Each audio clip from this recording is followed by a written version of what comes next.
Maintenant, Jocelyne Battistini vous invite à passer avec elle un moment d'évasion culturelle et musicale très divertissant. Bavardage et gourmandise. Amis du jazz et de la culture, bonjour. La fin du monde n'a pas eu lieu et nous voici en 2013. J'espère que vous avez bien commencé l'année avec de bonnes résolutions, telles qu'écouter toujours plus de musique, notamment sur Comet FM, lire, aller au cinéma régulièrement, et pourquoi ne pas vous mettre à écrire? C'est ce qu'a fait mon invité, Samuel Canfort, avec l'aide d'une conseillère littéraire, Élise Lancien-Isnard. Et je les reçois tous les deux aujourd'hui pour qu'ils nous expliquent comment l'on passe du rêve à la réalité. Quel est le chemin à parcourir entre l'idée d'un livre et le moment où on tient l'objet dans ses mains? Est-ce le parcours du combattant ou bien au contraire une formidable aventure? C'est ce qu'ils vont nous expliquer tous les deux. Mais avant cela, nous écoutons de la musique. Laverne Becker.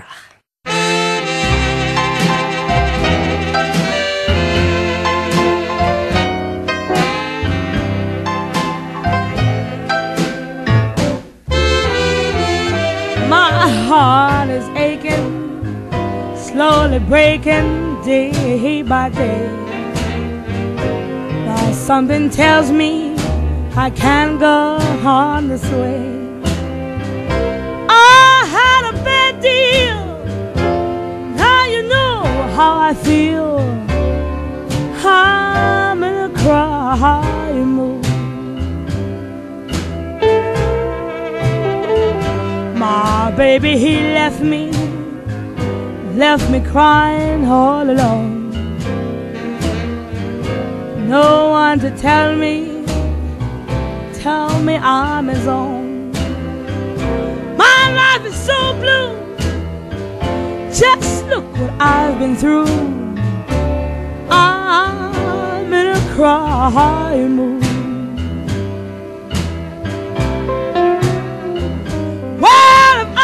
Could forget my baby forever, I know I'd stand again.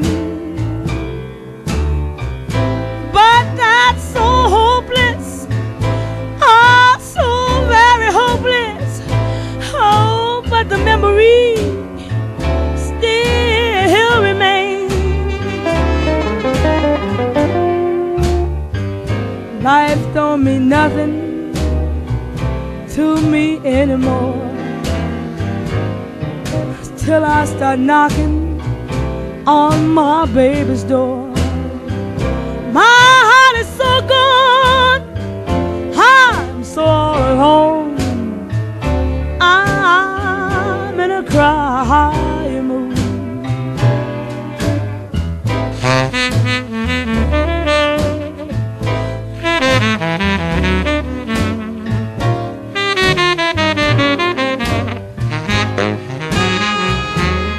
Life don't mean nothing, nothing to me anymore, till I start knocking on my baby's door. My heart is so gone, I'm so all alone. People, I'm in a crying mood. Alors vous êtes bien sur Comet FM, dans Bavardage et Gourmandise, nous recommençons l'année, et avec beaucoup de bavardage et beaucoup de musique aussi. Et la musique, vous savez que c'est David, notre disquaire d'Apt, si vous connaissez notre petite sous-préfecture, Courlos-de-Péré, Arpège, le magasin Arpège, c'est la caverne d'Ali Baba où règne David, et c'est lui qui habille nos émissions, Bavardage et Gourmandise. Je lui demande toujours ses conseils, puisque moi je suis moins musicienne que lui, et il nous fournit en musique, et il nous conseille bien. Donc ce soir, je vous le disais, dans Bavardage et Gourmandise sur Comet FM, je reçois deux invités, Samuel Canfort, écrivain, et Élise Lancien-Isnard, conseillère littéraire. Samuel, bonjour. Bonjour Jocelyne. Bonjour Élise. Bonjour Jocelyne. Alors Samuel, vous avez écrit deux romans. Ambroise Baumière, d'abord, hein, Oui. et La quête des orphelins. Est-ce qu'on peut vous demander votre âge? On peut encore, hein. Oui, tout à fait. Je suis né en 76. Donc, 36 ans et demi, on va dire. Bien, alors, c'est très jeune. Donc, c'est l'âge, hein, pour écrire. Oui, Hein, tout à fait. Alors, est-ce que vous êtes littéraire, déjà, de formation? Alors, pas du tout. Moi, j'ai fait plutôt un cursus scientifique. Je me prédestinais, on va dire, plutôt à être dans l'architecture. Une voie que j'ai complètement abandonnée. Au fil de la vie, des expériences et tout ça. Et surtout en venant, voilà, m'installer ici sur la région de la Provence, avant que j'arrive sur Paris, quoi. Voilà. Et alors, qu'est-ce qui vous a donné envie d'écrire? Est-ce que vous avez écrit depuis que vous êtes tout petit, des poèmes en cachette? Ça, oui. Ça, un c'est journal vrai. intime? Non, pas de journal intime, mais c'est vrai que j'ai toujours écrit, enfin, lu d'abord. C'est vrai que les livres étaient toujours autour de moi. J'écrivais quelques poésies que j'ai gardées, voilà, bien sûr, qui étaient au niveau de l'adolescence, hein, donc c'est Oui. gentillet.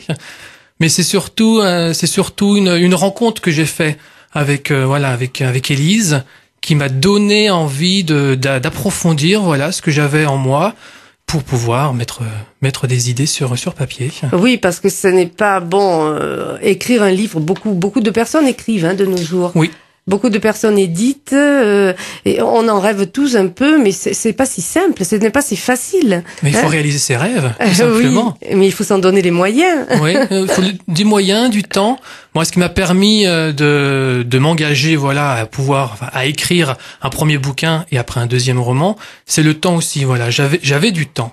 Oui. Pour pouvoir me pencher là-dessus, faire les recherches qui m'ont permis d'approfondir une histoire inventée, mais avec des faits réels. Oui, parce Historique, qu'Ambroise voilà. Baumière Tout à fait. c'est un roman historique, on peut dire. Tout hein. à fait, ouais. Vraiment, Ouais. et passionnant. Hein, ah oui. Merci. Mais moi, je voudrais savoir comment vous l'avez écrit, voilà. Et quel a été le rôle d'Élise dans Ambroise Baumière? Est-ce que vous avez commencé de la première ligne jusqu'à la dernière, par ordre chronologique? Est-ce Ah que non, vous pas l'avez du tout. écrit? Et c'est pas du tout ma méthode de travail. Même pour ce que je peux écrire maintenant aussi. C'est les idées me viennent comme ça un petit peu en brouillon, En désordre. en désordre, et Et- il faut trouver après un ordre. Et vous prenez des notes alors? Tout à fait, ouais. C'est par informatique, hein. Je Oui. suis vraiment j'écris sur l'ordinateur. Directement sur l'écran. Tout à fait. Oui. Ouais. Donc vous notez, quand vos idées viennent, vous les notez, Mhm. même si ce n'est pas dans la suite logique de Exactement, l'histoire. Tout à fait. C'est vrai que pour l'écriture d'Ambroise Baumière, je voulais écrire une histoire sur la région, mais au début, je partais un petit peu dans tous les sens, et c'est surtout la connaissance, les recherches que j'ai faites autour de la peste, parce que donc l'histoire se passe en 1720 lorsque la Provence a été disséminée par la peste. Donc c'est ce qui m'a passionné au début. Voilà, c'était plutôt un travail de recherche d'historien Oui. avant un travail d'écrivain. Voilà. Et après, je me suis dit, c'est vrai que cette période me passionne. Pourquoi pas inventer des choses autour? Parce que c'est vraiment terrible ce qui s'est passé. Oui. Mais pourquoi pas inventer quelque chose qui puisse attirer les gens à apprendre des choses de leur histoire de la région, mais en même temps en suivant des personnages. Voilà. Donc c'était un double travail d'abord l'histoire, ensuite la fiction, et de mélanger les deux. Et c'est vrai que c'est Élise qui m'a permis de mettre tout ça plus à plat, d'élaborer des idées, des transitions, d'après un texte que j'avais complètement écrit, mais qui était beaucoup à remanier. Et Élise était là pour ça, voilà, en tant que conseiller, pour pouvoir donc avec le manuscrit que je lui avais confié, de retravailler séance par séance, chapitre par chapitre, et mettre des jolis mots, on va dire. Et oui, voilà, de le rendre littéraire. Tout à fait, exactement. Parce que d'abord, alors, il y a eu d'abord toutes les recherches. Oui. Vous avez commencé par là, alors. Les recherches m'ont... Les recherches historiques. Oui, les recherches ça a duré à peu près une année et demie, on va dire. Ah oui.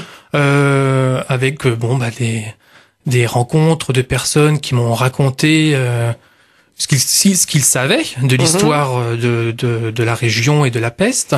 La rencontre avec des personnes, des archivistes sur la bibliothèque Inguimbertine de Carpentras, aux archives d'Avignon, aux archives de Marseille, donc qui m'ont permis d'approfondir mes connaissances.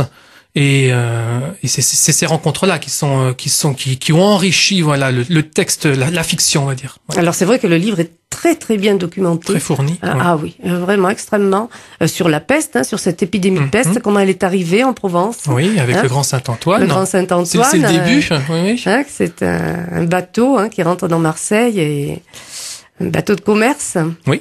Et bon, tout est vraiment, vraiment bien détaillé. On sent vraiment un travail d'historien, des recherches vraiment très, très, très approfondies. Et puis, on apprend beaucoup sur les mœurs de l'époque, les métiers de l'époque, la toponymie aussi. De la région, tout à fait, de ce qu'on appelait pas encore le Vaucluse, oui. Ouais, le comte Vénessin. Vraiment, c'est passionnant. Moi, c'est un livre que j'ai beaucoup aimé.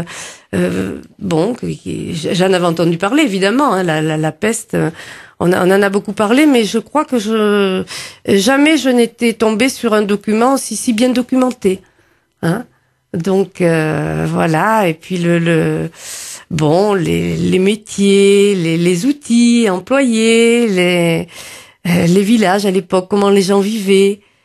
C'est vraiment très, très, très intéressant. Et puis, il y a une histoire d'amour aussi. Bien sûr, tout à fait. C'est important. Voilà. C'est important dans un roman, de toucher les gens. Oui. Mais c'est un amour particulier aussi. Oui. Voilà, tout à fait. C'est-à-dire que mon personnage, Ambroise, aime les hommes. Il aime les hommes. Tout à fait. Voilà. Et à l'époque, le terme homosexuel n'existait pas. Non, tout à fait. Oui. C'est un bougre. Oui, exactement. Il est attiré par la bougrerie, dites-vous. Tout à fait. Un bougre, un sodomite. Moins joli mot que bougre, c'est sûr. Mais bon, évidemment, c'est réprouvé. Il doit se cacher. Tout à fait, bien sûr. Donc c'est comme ça, c'est sa nature à lui. Mais il va apprendre à connaître sa nature aussi. Oui. Au fur et à mesure de l'histoire et de sa vie et de son parcours qui va de Paris pour arriver donc autour de Carpentras dans le comtat vénessin et sur l'Agne. Donc c'est vrai qu'il va aussi rencontrer différents personnages, différents hommes, qui vont aussi lui permettre de voir sa vision de sa sexualité complètement différente. Tout à fait. Oui. Alors au fil des rencontres, il ne va plus assouvir ses instincts et ses fantasmes. Mais voir épanouir ses sentiments. Tout à fait. Il va prendre conscience qu'il peut tomber amoureux. Il va comme tomber tout à chacun. Amoureux, comme tout le monde d'ailleurs. Et il va tomber amoureux, éprouver des sentiments tendres et forts pour un papetier. Oui, tout à fait. Et c'est une très très très belle histoire d'amour entre ces deux êtres. Voilà, qui vont s'attacher l'un à l'autre et qui vont être vraiment complémentaires. Et ils vont connaître un amour fusionnel. Oui. C'est très beau. Voilà, alors on ne raconte pas la fin. Mais alors c'est toute l'édification de ce mur de la peste, dont il reste des vestiges d'ailleurs. Tout à fait, oui. C'est vrai que Ambroise Baumière était venu dans la région en 1720 parce qu'il a été appelé par Antoine d'Allemand, qui était un architecte de Carpentras à cette époque-là, et qui a été donc... on dit sélectionné maintenant, mais par donc les hautes autorités du comtat vénessin pour pouvoir donc élaborer ce mur. Donc Ambroise Baumière va être son second, on va dire, voilà. Et il va être donc amené à être directeur, on va dire, d'un tronçon de la construction du mur, donc sur Lagne, sur Gordes, sur Murs, sur Métamis. Et donc ça va être le chef de chantier, on va dire, le chef de chantier de l'élaboration de ce mur. Bon, on peut pas. Maître d'œuvre. Voilà, on peut se poser la question pourquoi faire appel à un architecte pour la simple construction d'un mur, mais c'était aussi une construction militaire, Oui. une protection Tout à humanitaire aussi. Ouais. Il prend conscience petit à petit qu'il a une mission humanitaire Et oui. avec la construction de ce mur qui à l'époque faisait un peu plus de 2 mètres de hauteur et qui évitait voilà Et oui. le déplacement des personnes et surtout l'installation de portes Oui. qui permet de circuler avec des laissez-passer, des billets de santé, éviter que la maladie passe Et oui. d'un état à un autre parce que Voilà. la Provence était dans le royaume de France contrairement au comtat vénécin qui appartenait à la papauté. Et oui. Et c'est pour éviter le déplacement des personnes comme ça. Tout à fait. Et donc de la peste, du Et virus. donc de la peste. Mhm. Et tout au long du mur, il y avait des gardes qui Mhm. contrôlaient les gens qui voulaient franchir cette frontière. Exactement. Et il y a toute une... Alors comment construit-on des murs en pierre sèche? Voilà, ça vous l'expliquez. Oui. Hein? Mhm. Parce que c'est tout un art. Tout à C'est pas- fait. C'est pas si simple. Hein. Il y a un savoir-faire que l'on remet à l'honneur aujourd'hui d'ailleurs. Mhm. Exactement. Ouais. Donc là, il y a toutes les explications. On parle beaucoup de l'île sur la Sorgue aussi, et Insula. ça Oui. s'appelait à Insula l'époque, ou Insula. l'îlot des Vénisseaux, oui. Après Ouais. plusieurs appellations. Et différentes la situation périodes. des Juifs aussi. Hein. Il y avait un ghetto. Ah oui. C'est vrai que les Juifs dans le comtat vénécin étaient, la population juive était très très importante. Il y en Ouais. avait essentiellement sur Carpentras, sur l'île sur la Sorgue, sur Avignon Mhm. ou sur Cavaillon, Il y avait des quartiers Oui, qui leur étaient qui réservés. étaient réservés. Hein, ça, on en Exactement. on parle de leurs rites. Mhm, mhm. Hein, ah non, c'est vraiment passionnant, Tout à la fait. vie à cette époque-là, Mhm. avec toute l'étymologie, la racine et l'origine des noms des lieux. Hein, et puis Lagne, bien sûr, hein, Lagne, Bien sûr. ce petit village que vous avez découvert, que vous aimez. Mhm. J'en suis Et- devenu maintenant un habitant et c'est Voilà. vrai que Lagne est aussi un personnage Oui. dans l'histoire. Oui, hein. oui, oui, ça tient une Ça- grande place. Oh oui, oui, oui. Hein Mhm. Voilà.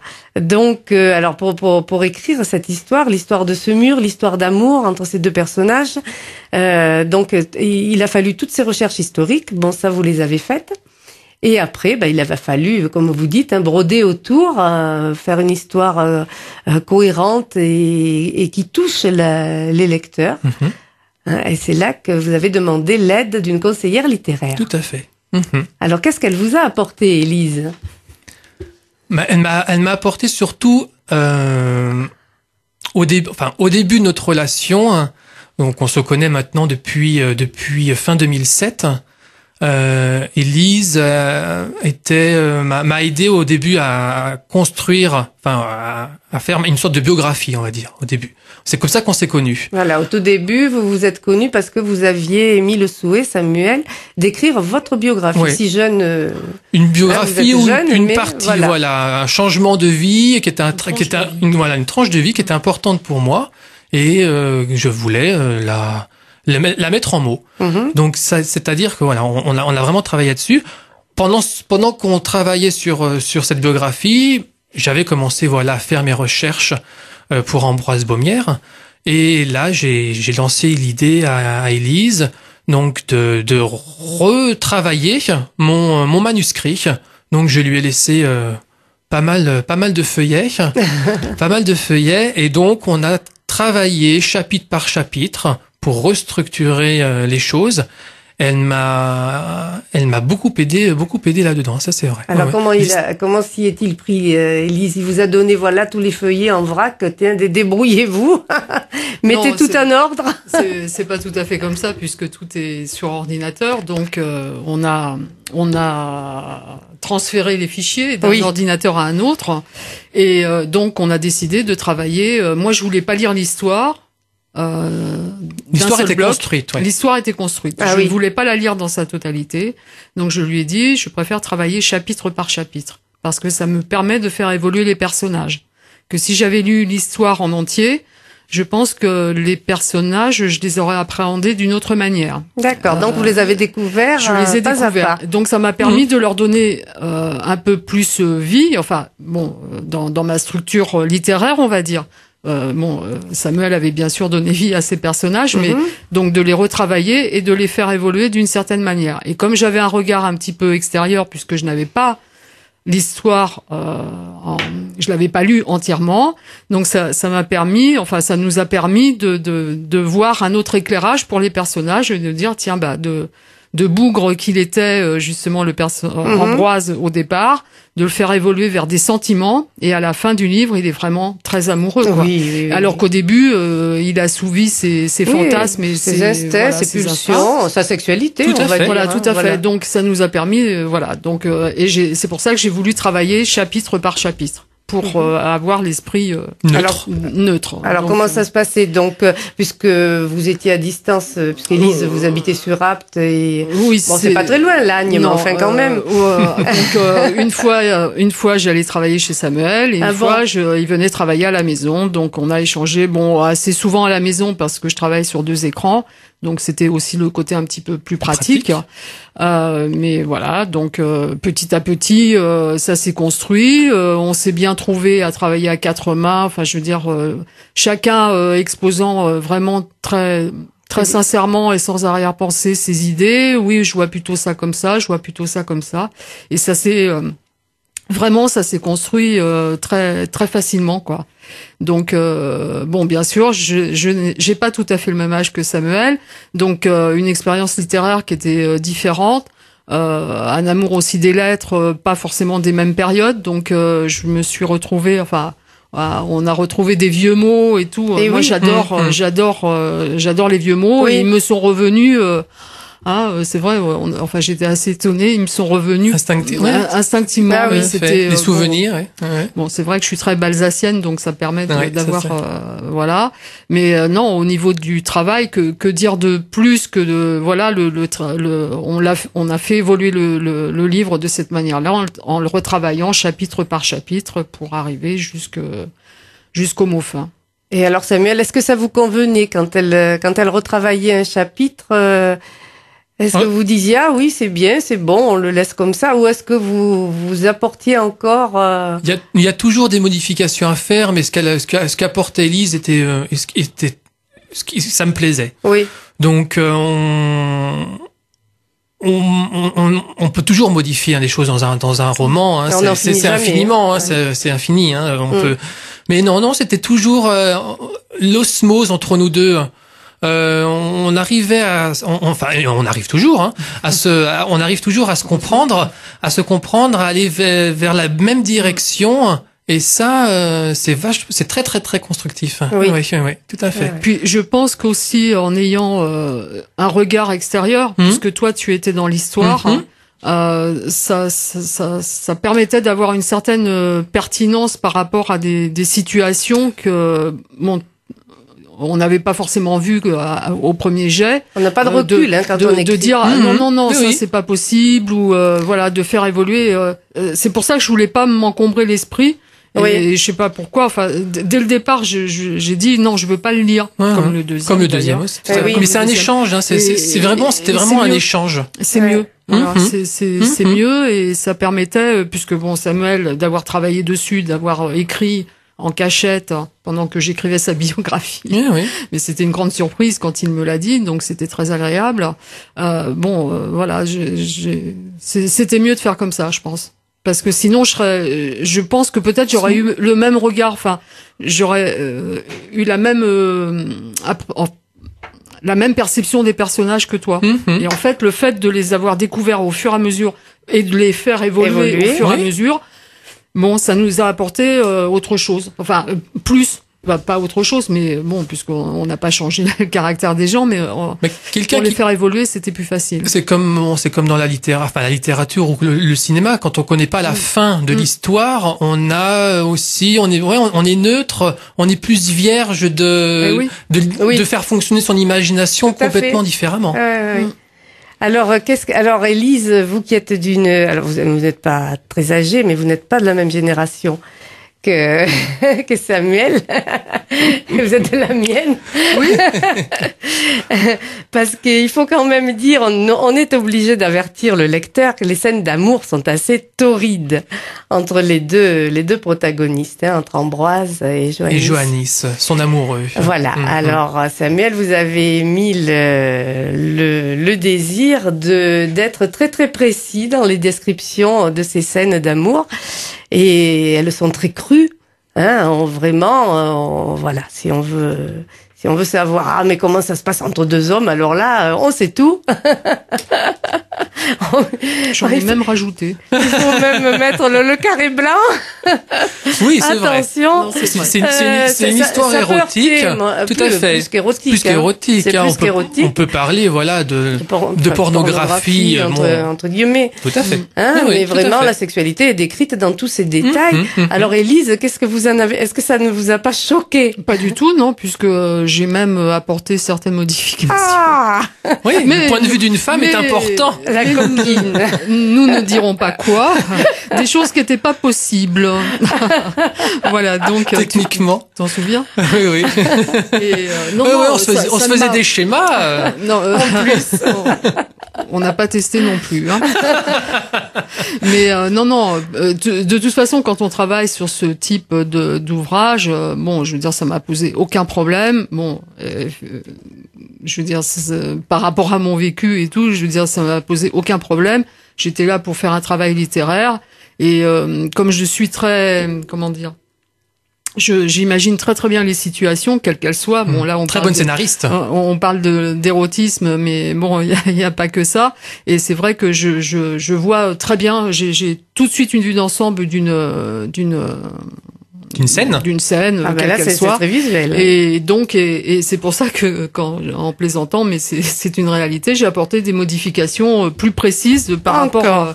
Voilà. Bien. C'était déjà hein, Ah Bien oui. étoffé. mais il valait Vous en mieux avez faire, rajouté. Ouais, la précision est faire importante. comprendre. Mais bon, il faut aussi préciser que ce n'est qu'un léger épisode dans parce Dans que le livre. parce que l'évolution des sentiments font que Oui, Ambroise oui, oui, Breuer, oui, oui. C'est une très très belle histoire d'amour. Moi, voilà. j'ai trouvé cette histoire très poignante et oui, c'est vrai. c'était ça. Bon, j'ai été quelque peu surprise par les par les scènes d'amour. Choquée, non, mais bon, vous êtes allé loin. C'était votre bon, votre manière de. à le raconter aussi. Voilà, pourquoi pas autant ne pas Pourquoi pas cacher dès lors que Tout les à gens fait. sont au courant quand ils achètent le livre. Bon, Voilà, parce que- moi je pense il y a qu'il faut quand même le dire parce que c'est quand Oui, même. oui, bien sûr, hein, oui. bien sûr. Des scènes Voilà. érotiques, il y en a bien sûr dans beaucoup d'ouvrages Oui, ou même dans maintenant, le oui. cinéma aussi. Oui, oui. Mais c'est vrai, c'était vraiment une envie de montrer réellement les choses et on montrait aussi que ça n'a pas vraiment évolué aussi. Là, l'histoire se passe en 1720, mais pour l'histoire d'amour ou l'histoire sexuelle, on va Oui. dire, c'est pareil Ah maintenant. oui, voilà. c'est intemporel. Donc, Tout à fait. mhm. Tout à fait. Hein.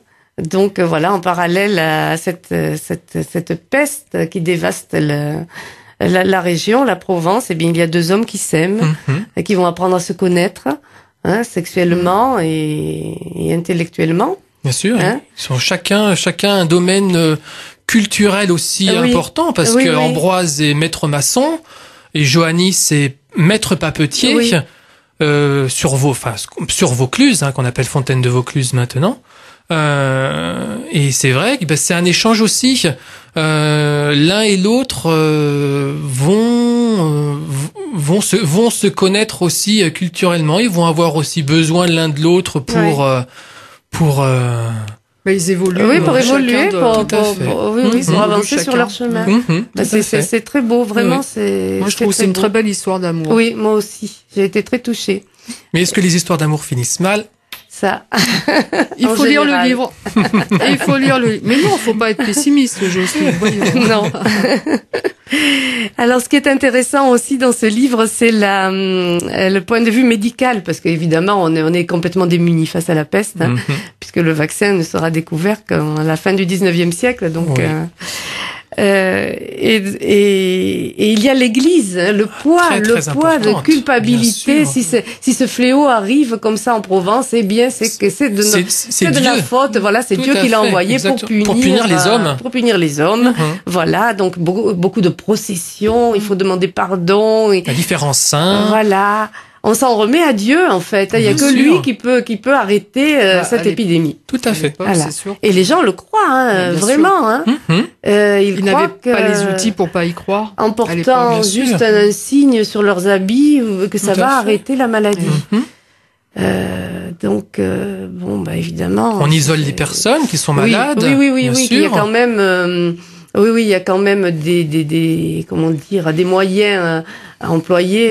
Bon, avec du vinaigre, hein, notamment. Le vinaigre des quatre voleurs, Le tout à vinaigre fait. des quatre quatre voleurs. voleurs. Oui, il y a Mais c'est la des- recette. Tout à fait. C'est des choses qui peuvent mettre complètement. Enfin, on ne peut pas comprendre, bien sûr, maintenant tous ces moyens qu'ils mettaient en place, Ouais. parce que ça paraît complètement ahurissant maintenant. Qu'on connaît, voilà, l'origine, la médecine, Oui. les façons de guérir beaucoup de maladies, et essentiellement la peste, oui, tout à fait. Voilà, et on explique pourquoi les médecins avaient quand même un costume particulier, habit, un oui. habit particulier avec un long bec, parce que dans ce bec, il y avait cette éponge pleine de vinaigre et d'herbes. Tout à fait, qui Hein les protégeait Ouais. pour éviter de respirer, bien sûr, l'air Pestilentiel. Tout à fait. Oui, Mhm. oui, et puis les habitants, ils se cousaient une croix de Lorraine sur leurs habits Oui. pour se prémunir Mhm. de la peste. Mhm. Et puis voilà, c'est tout ce qu'on pouvait faire, isoler, brûler les cadavres, et c'est tout ce qu'on pouvait Éviter faire. de se déplacer. Oui, surtout, hein, pour pas ramener le mal avec soi plus loin, toujours plus loin. Mhm. Voilà. Donc, est-ce une période de l'histoire que vous connaissiez, Élise? Ah oui, bien Oui. sûr. Non, mais pas aussi Pas aussi précisément. détaillé, Ah non, hein, pas ouais. du tout. Non, Mhm. pas du tout. Alors ensuite, il y a eu La Quête des orphelins, deuxième roman. Oui. Qui est sorti l'été dernier. Voilà. Alors celui-là est beaucoup plus court. Hein, moi, je l'ai trouvé trop court. Trop résumé. Qu'à cela ne tienne. Je l'ai trouvé Nous beaucoup ferons trop le deuxième résumé. tome. Parce que ces orphelins qui sont adultes, hein, c'est deux Oui. jeunes hommes. De jeunes trentenaires. Voilà. Il leur arrive quand même, ils se lancent dans une grande aventure, ils veulent ouvrir un café. Bon, il leur arrive quand même une tranche de vie assez mouvementée. Et pourquoi ce choix d'avoir fait un récit aussi court? Alors c'est vrai que c'est un roman. C'est Élise qui vous a obligé à le... Ah, encore Pas plus du à tout. raccourcir, oui, Non, oui. non, pas du tout, Que sont non. devenus mes beaux feuillets, hein. Oui. Qu'en a-t-elle fait? Non, pas du tout. Non, c'est vrai que c'était une envie, ouais, de sortir un deuxième roman assez rapidement, parce que La Quête des orphelins n'est pas du tout historique. Non, Là, voilà, non, donc non, il y avait aussi beaucoup moins de recherches à faire, et La Quête des orphelins est beaucoup plus personnelle. Donc c'était aussi une envie de mettre à plat des choses, des rêves, raconter vraiment, historier aussi, parce qu'en tant qu'écrivain, bien sûr, ou en tant que cinéaste, on met toujours des choses personnelles dedans. Et c'est vrai que ces deux personnages dans La Quête des orphelins, que sont Léonard et Gauthier, c'est moi en double, on va dire. Et oui, c'est deux frères, hein, Ouais. qui fonctionnent un peu comme des jumeaux. Comme des Ils ne jumeaux. sont pas Ils jumeaux, sont pas mais jumeaux. Ouais. on dirait ça Tout pourrait à être des fait. jumeaux. Oui. Mhm. Ouais. Ouais, ils sont très très proches. Hein, Ah oui, ils vont vraiment avoir un parcours familial très très chaotique, Eh oui. qui va les rapprocher encore plus Mhm. pour pouvoir, comme vous disiez, voilà, avoir envie de créer un bar à vin. Oui. Ils Ils vont venir en Provence. Ils vont venir en Provence, bien sûr. La Provence L'Agne. est toujours, toujours importante pour moi. La sexualité, encore une fois. Bien sûr, hein. un petit peu moins Moins, étoffée, oui, c'est oui. sûr, mais Oui. voilà, il y a et aussi un personnage féminin qui Oui. est très important là. Oui, Voilà, c'est vrai. j'avais vraiment envie aussi que ces deux frères soient attachés à à une femme, Oui. donc à Mathilde. Mhm. Et c'est vrai que elle leur apporte beaucoup de choses dans leur épopée. C'est elle qui les guide un petit peu. Oui, Parce oui, que ces oui. deux orphelins ont perdu leurs parents, ils ont perdu leur grand-mère, ils vont perdre leur grand-père. Hein, qui est leur repère. quand Et même. c'est vrai que Mathilde va les guider en Provence. Ouais. Ouais. Mhm. Et là, alors, ces deux frères, il y en a un hétéro et l'autre homo. Tout à fait. Ouais. Mhm. C'était un point, c'est important de pouvoir présenter les deux. Que dire là-dessus? C'est vrai que il y avait une envie peut-être d'évoluer aussi, de toucher aussi un autre public, parce qu'Ambroise Baumière, touche vraiment peut-être un public spécialisé, on va dire. Oui, Voilà, que la quête des orphelins, ça aplatit un peu plus les choses, Oui. Mhm. plus neutre. Voilà. Mhm. Alors, votre désir secret, moi, vous me l'avez confié, c'est d'être un jour cinéaste. Pourquoi pas? Donc, je trouve que c'est très visuel. Hein, Oui, celui-ci, oui. C'est plutôt, c'est vrai que, comme vous disiez, c'est un récit, et c'est vrai que là, dans la quête des orphelins, entre guillemets, je me suis mis dans la peau d'une vieille dame Oui, voilà. qui est octogénaire raconte. et qui raconte. Ouais. C'est elle qui raconte. C'est elle qui raconte. Qui raconte son histoire peut-être et qui raconte la rencontre qu'elle a faite avec avec Léonard et puis Gauthier. Voilà. Tout à fait. Ouais. Alors, Élise, lequel avez-vous préféré, vous, des deux? Ambroise Baumière ou la quête des orphelins? À écrire Ambroise Baumière. À écrire Ambroise Baumière. Ouais. C'est complètement différent. Hein. Mais oui, comme histoire, j'ai préféré celle d'Ambroise Baumière. Ouais. Mais j'ai pris aussi beaucoup de plaisir. On a continué la même manière Oui, de la même travailler. manière. Donc voilà, il m'a présenté et on a retravaillé chapitre par chapitre.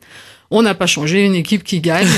Donc, Et là non on a plus, vous ne continué à faire connaissiez pas Non, l'histoire pas du tout. Et des j'ai deux orphelins. pareil. J'ai Ah pas oui. voulu De surprise en surprise. voilà. Ah oui. Oui, Ce qui fait que ça me permet de dire bah tiens si il faisait ça ou il faisait ça alors que je pense que je n'aurais pas ce regard-là si j'avais lu l'histoire entièrement comme pour Ambroise hein, pareil. Et là, c'était important sur la quête des orphelins de pas savoir la fin, parce que il y a les deux personnages vont vers c'est une épopée familiale Oui. avec un secret de famille, oui. des choses comme ça.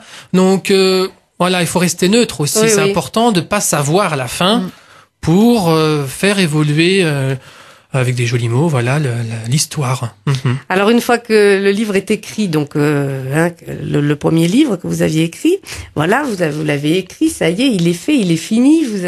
Vous avez dit bon on arrête maintenant, ça y est, on conçoit. D'après nous, c'est bon, hein, on n'a plus rien à ajouter.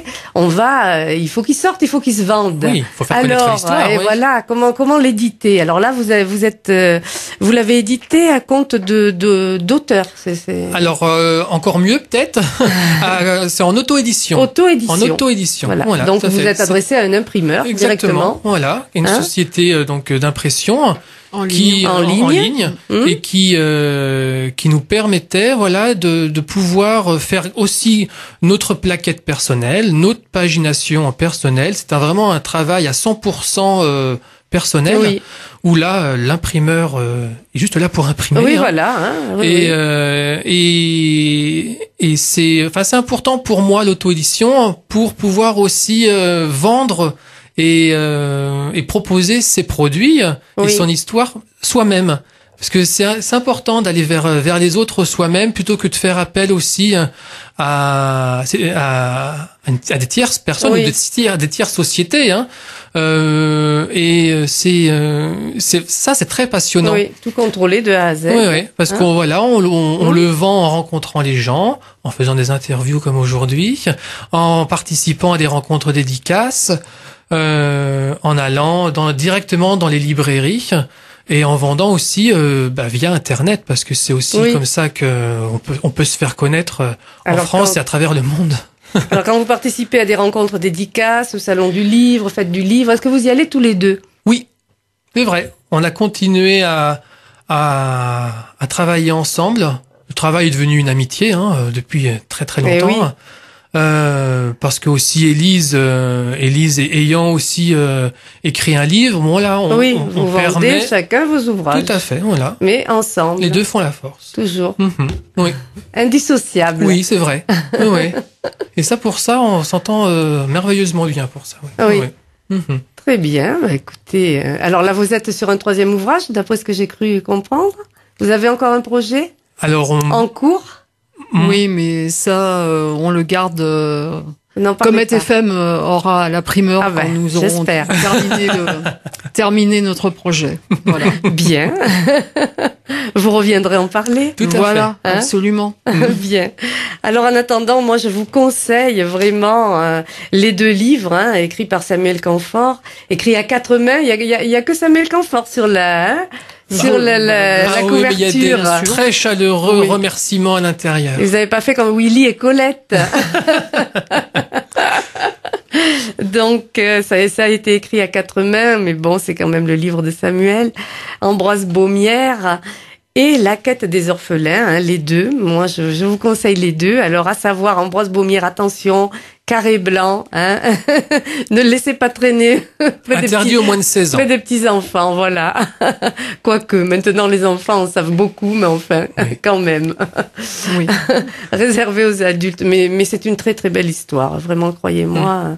Il faudrait pas que ça arrête. Voilà, parce que c'est beau quand même. Et La quête des orphelins est un livre très optimiste. Oui, oui. Il y a du punch, il y a de l'optimisme, il y a du... Vraiment, c'est un livre très, très sympathique, comme son auteur. Merci. Et ça reflète bien. Voilà. Bon, je vous remercie tous les deux d'être venus bavarder. Merci à vous, Jocelyne. Sur Comet FM. Et puis, à bientôt alors pour votre projet en gestation. Tout à fait. Merci. D'accord. Au revoir, Élise. Au revoir. Au revoir, Samuel. Au revoir, à très bientôt. Vous trouverez les 2 ouvrages de Samuel Camfort, Ambroise Baumière et La quête des orphelins sur Internet. http://singulièresécritures.com singulièresécritures.com. Et nous écoutons de la musique avant de reparler littérature. On fait une petite pause avec Sandra Nkake.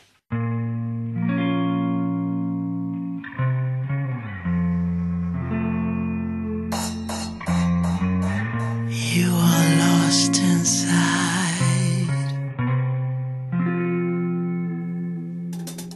Show me the way to heaven.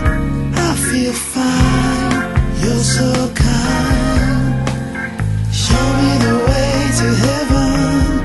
I feel fine. You're so kind. Wandering alone down in 7th Street. The man weary eyes walking in his sleep. The smell of lollipop gently wakes him up to see. Pinky-hatted girl playing hide and seek. He calls her, roaming alone in myself. Hold my hand. Show me the way to heaven. I feel fine. You're so kind. Show me the way to heaven. I feel fine. You're so kind. He runs to be a part of the game. Enters the crowd. No one seems to care. What a shame. The sun is burning hard. His shadow won't appear. He wonders, wipes away the tears, hadn't cried for years. He calls them, lost in my dreams. Yes, I am, soothe my pain. Show me the way to heaven. I feel fine. You're so kind. Show me the way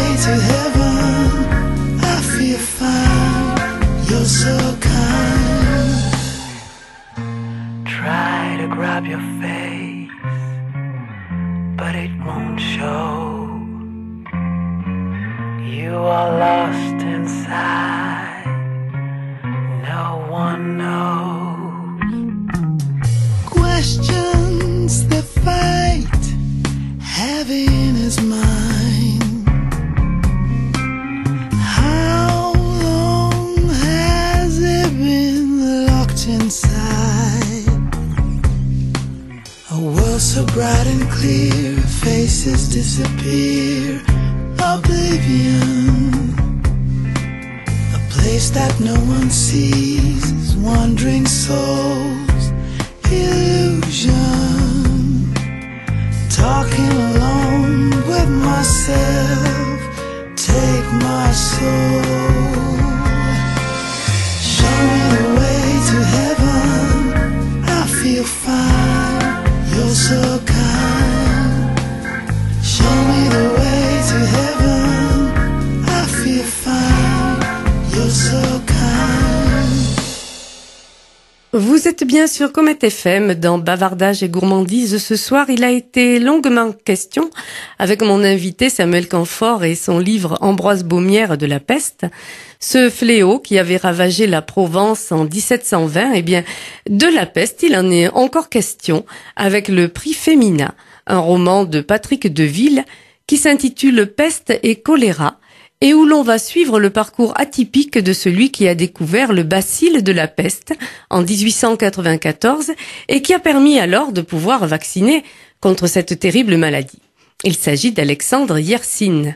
« Ce n'est pas une vie que de ne pas bouger », écrivait Alexandre Yersin.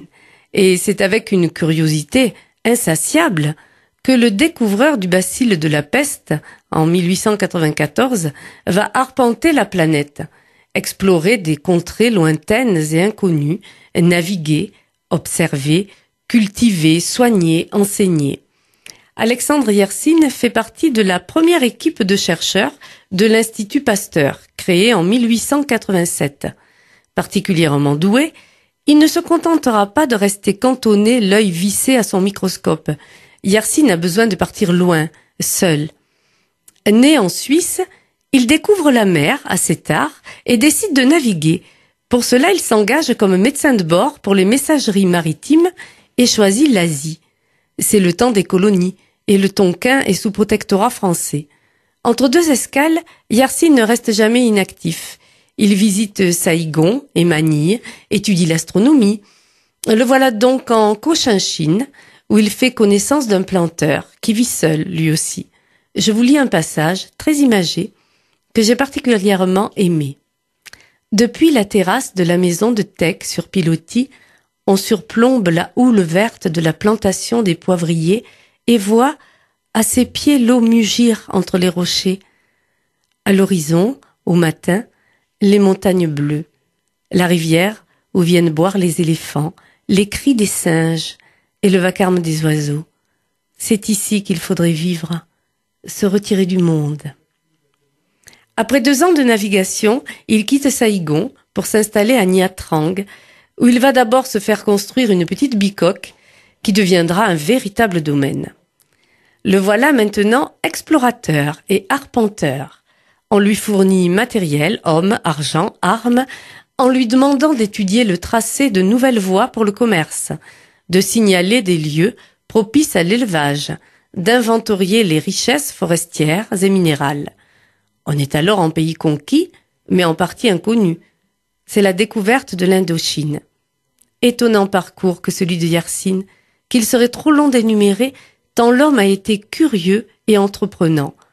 À la même époque, on croise Arthur Rimbaud, Paul Doumer, des scientifiques, des politiques, des aventuriers. La science et la technique connaissent un essor exceptionnel. La vie politique est mouvementée, mais Yersin, imperturbable, poursuit sa route, ses recherches, son destin.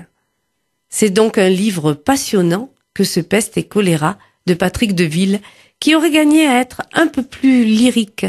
Les phrases courtes décontenancent quelque peu le lecteur, c'est dommage. N'est pas Jean Echenoz qui veut.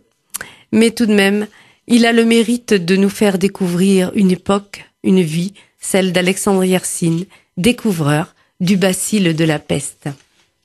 Autre style, à l'opposé, est celui de l'écrivain Jérôme Ferrari, qui a reçu le prix Goncourt pour son roman Le Sermon sur la chute de Rome, paru chez Actes Sud.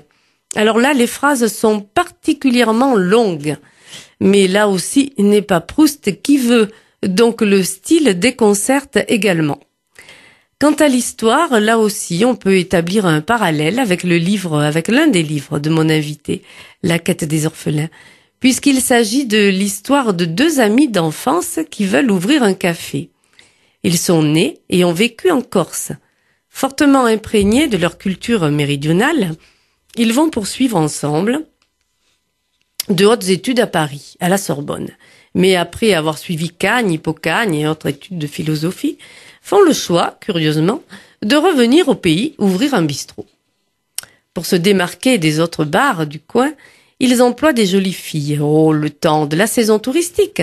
Et puis, pourquoi ne pas les garder? Cela fera venir la clientèle l'hiver, quand tout est plus calme. Ils se bâtissent ainsi un monde à eux, dans lequel ils vivent, insouciants, vaguement coupés des réalités, refusant de voir qu'autour d'eux le monde bouge, évolue, les gens souffrent et meurent, même leurs proches. Ces deux-là ne veulent pas grandir et ont décidé de se protéger. Mais la vie, la vraie, va se charger de les rattraper. C'est un livre construit avec d'incessants retours en arrière, flashback, sur les ancêtres de ces deux jeunes hommes. C'est un livre sur la filiation, les utopies et les rêves. Autour de moi, il a davantage plu aux hommes qui l'ont lu qu'aux femmes. C'est le prix Goncourt, je l'ai lu, lisez-le, et essayez de comprendre où l'auteur a voulu aller. Jérôme Ferrari, Le Sermon sur la chute de Rome. Avant de parler cinéma, on va écouter B.B. King, Philadelphia.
Et si on parlait cinéma sur Comet FM, vous savez que le grand écran a toujours sa place dans bavardage et gourmandise.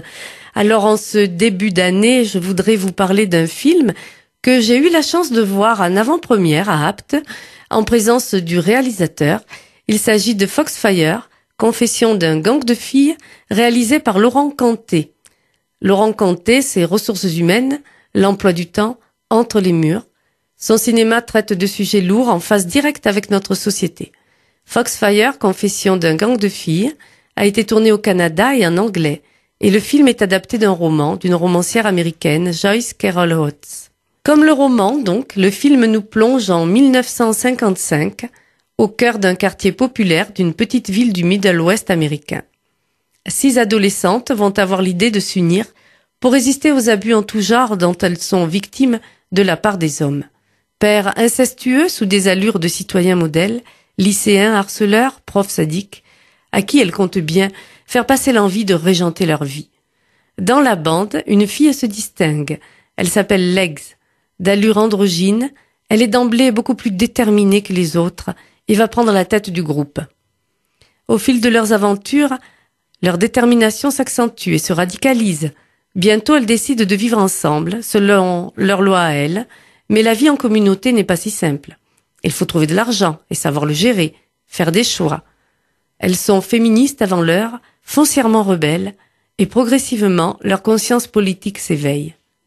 S'il n'est pas facile de vivre en groupe, il est encore plus difficile d'oser s'avouer que le groupe n'a pas toujours raison et que la sagesse voudrait qu'on le quitte. C'est la démarche que va faire Mehdi, timide, introverti, passionné par les étoiles, qui abandonnera cette fuite en avant. La tension monte. Lex devient vraiment le leader et dicte ses lois. Elle ira jusqu'au bout de sa révolte. Je ne vous en dis pas plus, allez le voir. C'est un film intéressant sur la prise de conscience, les choix à faire ou ne pas faire, la rébellion ou la soumission à un ordre établi. C'est un film sur la jeunesse qui pense détenir tous les pouvoirs et surtout celui de changer le monde. C'est un film sur la femme qui se sent bafouée et harcelée dès son plus jeune âge. C'est un film sur l'engagement politique. Est-il possible de choisir sa vie, choisir sa voie? Autant de questionnements qui sont terriblement actuels, voire intemporels, et qui rend ce film passionnant. Laurent Canté ne voulait pas d'actrice professionnelle, et les interprètes débutantes sont étonnamment justes et savent nous captiver. Un petit bémol cependant, le film est long, puisqu'il dure 2h30. Mais je vous le conseille toutefois, Foxfire, Confession d'un gang de filles, de Laurent Canté. Quant aux sorties DVD, je ne vous en conseillerai qu'une, mais quelle sortie DVD, puisqu'il s'agit d'un film de Woody Allen, To Rome with Love, le Woody Allen 2012 que j'ai trouvé d'un bon cru. Souvenez-vous de cette scène du film culte Manhattan de Woody Allen où Isaac Davis, incarné par Woody lui-même, particulièrement dépressif, énumère platement les raisons qui pourraient le rattacher à l'existence. Parmi elles, il y a Tracy, sa jeune maîtresse de 17 ans. À cette seule évocation, son visage s'illumine. Eh bien, à l'instar du personnage d'Isaac Davis, si nous devions, nous aussi, énumérer les raisons positives d'apprécier l'existence, Woody Allen arriverait en bonne position. En effet, que serait le cinéma sans Woody Allen? Et je dirais même plus que serait la vie sans Woody Allen. Avec To Rome with Love, son dernier film qui vient de sortir en DVD, embarquez-vous au pays du bel canto et déambulez avec ses nombreux personnages qui s'entrecroisent dans les rues de la cité éternelle, éclairées d'ocre et de lumière. Prenez le temps de flâner, quartier du Trastevere, faites une halte dans un hôtel de luxe, allez à l'opéra, mais surtout, savourez l'humour de ce cher Woody, dépressif, décalé, imaginatif et attendrissant. C'est un film difficile à raconter. Il suffit de se laisser entraîner par la prodigieuse maestria du réalisateur et de suivre les destins de plusieurs personnages qui s'entrecroisent. Il y a de la romance, des aventures, des quiproquos et des grands acteurs comme Alec Baldwin, Roberto Benigni, Penélope Cruz. Tous sont très bien dirigés par le génie de Woody Allen qui orchestre ce ballet de main de maître. La lumière est belle, les décors sont beaux, on rit et on sourit. C'est du Woody Allen pur jus comme on l'aime. To Rome with Love, c'était donc le Woody Allen 2012 à déguster sans modération en attendant celui de 2013. Nous faisons maintenant une pause musicale avec ce que nous conseille David, notre disquaire. Tigrane, écoutez bien, vous allez reconnaître, c'est sûr.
Vous écoutez Bavardage et Gourmandise sur Comet FM. Dans notre émission, après avoir beaucoup bavardé, parlé de livres, de cinéma, se consacre une toute petite pause poétique. Alors, je viens de l'écrire, hein, c'est mon premier texte 2013. Vous me direz si vous l'aimez. Lumière sous les feuillages. Caché sous les voûtes, il était un soir. À ce même endroit, tu jouais. Sous les mêmes voûtes, avec d'autres. La lumière alors n'était pas. Les chiens courent sur les chemins noirs. Tu les entends hurler dans la plaine. Tu sais, l'attente sereine. Tu sais qu'ils reviendront. Ils courent. La nuit tombe. Rien ne t'importe plus que la chaleur de ses bras, de ses lèvres, de son corps qui t'enveloppe, tandis que l'horizon, timide, s'habille de pastel. Au retour, d'autres lumières, spontanées, la ville à vos pieds, dans le secret de vos deux cœurs, qui maintenant s'apaisent. Après cette petite pause poétique, nous écoutons Stacy Kent avant d'ouvrir l'agenda.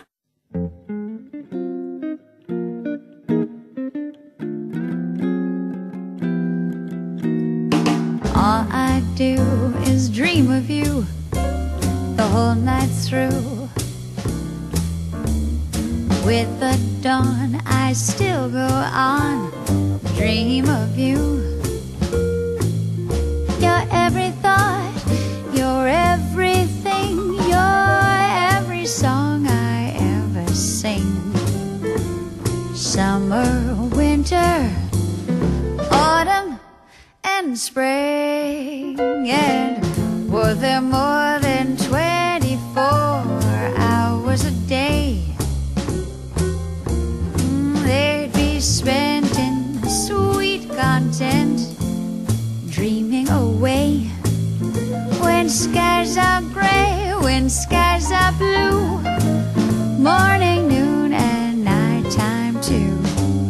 All I do the whole day through is dream of you.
Spring, and were there more than 24 hours a day?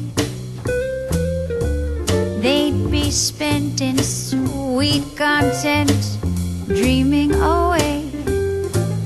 When skies are gray, when skies are blue, morning, noon, and nighttime too. All I do the whole day through is dream.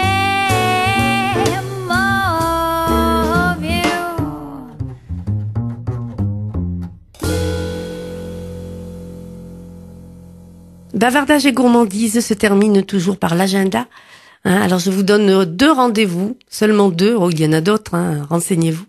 Moi, je vais vous parler de 2 dates, 2 rendez-vous assez exceptionnels. Ce sont 2 rendez-vous musicaux. Alors tout d'abord, le vendredi 25 janvier au Café du Cours à Reillanne. À Reillanne, c'est pas loin d'Apt, c'est à une petite trentaine de kilomètres. C'est juste après Céreste, dans les Alpes de Haute-Provence. Donc à Reillanne se produira Dambiez et le Groovin Mediterrania Septet. Je ne peux vous dire qu'une chose, allez-y. Je les ai vus, écoutés et savourés 2 fois l'année passée. La première fois aux Mines de Bruux, la deuxième fois à Beaunieu. Vraiment, je vous conseille, je vous exhorte d'y aller. C'est prodigieux. Si vous aimez le jazz, déplacez-vous, vous ne le regretterez pas. Vous passerez une soirée unique. Alors, il y a un numéro pour réserver. C'est celui du Café du Cours à Reillanne dans le 04. Je vous le communique. 04 92 76 53 84.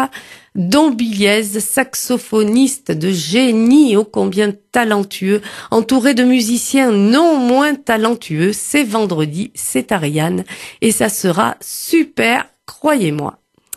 Encore du jazz, là aussi, très belle soirée en perspective avec Bonjan Z, élu artiste de l'année 2012 par les Victoires du Jazz, qui donnera un concert d'exception à la Maison du Livre et de la Culture, la MLEC, de Beaunieu, le vendredi 8 février à 20h30, organisé par le Luberon Jazz. Allez sur leur site, sur le site du Luberon Jazz, vous trouverez toutes les infos, le numéro de téléphone pour réserver, car il est préférable, là aussi, je pense, de réserver. Voilà, que du jazz, que du bonheur. Quant à nous, nous nous retrouvons au mois de février, le dimanche 17 février à 19h, pour d'autres bavardages et d'autres gourmandises.